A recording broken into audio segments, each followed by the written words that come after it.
The sticking point for that U.S. aid to Ukraine remains the border, with House Republicans calling for additional border security money to be included in any broader funding bill. Correspondent Joe Khalil is live on Capitol Hill with reaction now from lawmakers. Joe? Yeah, and in real time, Kelly, we are getting a quick update here. We know now that the Senate is actually not going to be recessing for their holiday break, but rather they're going to be coming back here on Monday. A couple of sources telling me that the hope is negotiating can continue on what would be an aid package for Israel, Ukraine, and then that money going toward the border. I was hearing from a number of members, both in the House and the Senate today, saying they didn't want to leave at all until a deal was done. Now, I'm not sure that that is going to happen, but just the fact that the additional day or so that the Senate is going to return certainly is significant. But you think about what's at stake here, and Kelly laid out what is there for Ukraine aid, also Israel aid, the future of the war in Ukraine, very realistically on the line here, but also the potential fix at the southern border. You've got people passionate about both sides of these issues. And again, as members, some of them saying they don't want to go until this is all fixed up. I want to play a bit of sound we got from Congressman Gregory Meeks. He is the top Democrat on the House Foreign Affairs Committee. Here's what he told us this morning. I wish we'd stayed. I wish we'd got something done. Vladimir Putin will win. And if we don't,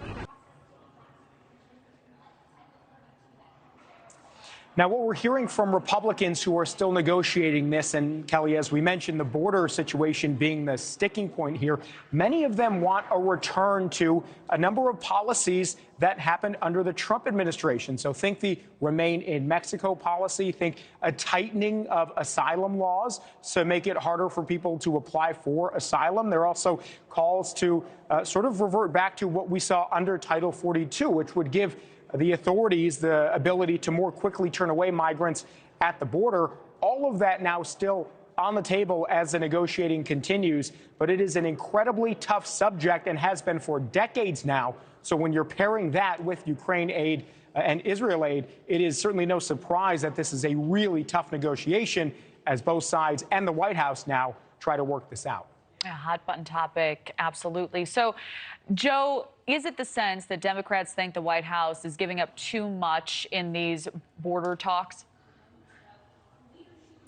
Yeah, it seemed as though congressional Democrats here on the Hill were a little more rigid when it came to Republican demands. It seems like the White House, now that they have come in and been a part of this negotiation, is more open and willing to hear out Republicans as they make their demands for the border and for asylum law changes. And frankly, there are a lot of progressive Democrats who do not like that, who feel like the White House has been too open, and they're worried that the White House may give up too much. We talked to Congresswoman Alexandria Ocasio-Cortez about that this morning as well. Here's what she told us.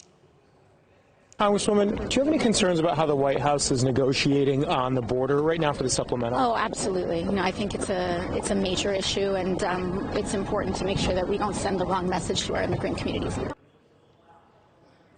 One thing we've heard from a number of Democrats today is that they worry that the congressional Hispanic caucus is not at the table at all for these negotiations. They feel like that is a very important block of members of Congress that represents an important constituency, many of whom live near or around the border, and they want to have their voices heard as well. So far, they have not been a serious part of these discussions at all, Kelly. Yeah, passion on all sides of this debate. Joe Khalil, thank you. Thank you for watching. Go to newsnationnow.com to find News Nation on your television provider. And don't forget to click the red subscribe button below to get more of News Nation's fact-driven, unbiased coverage.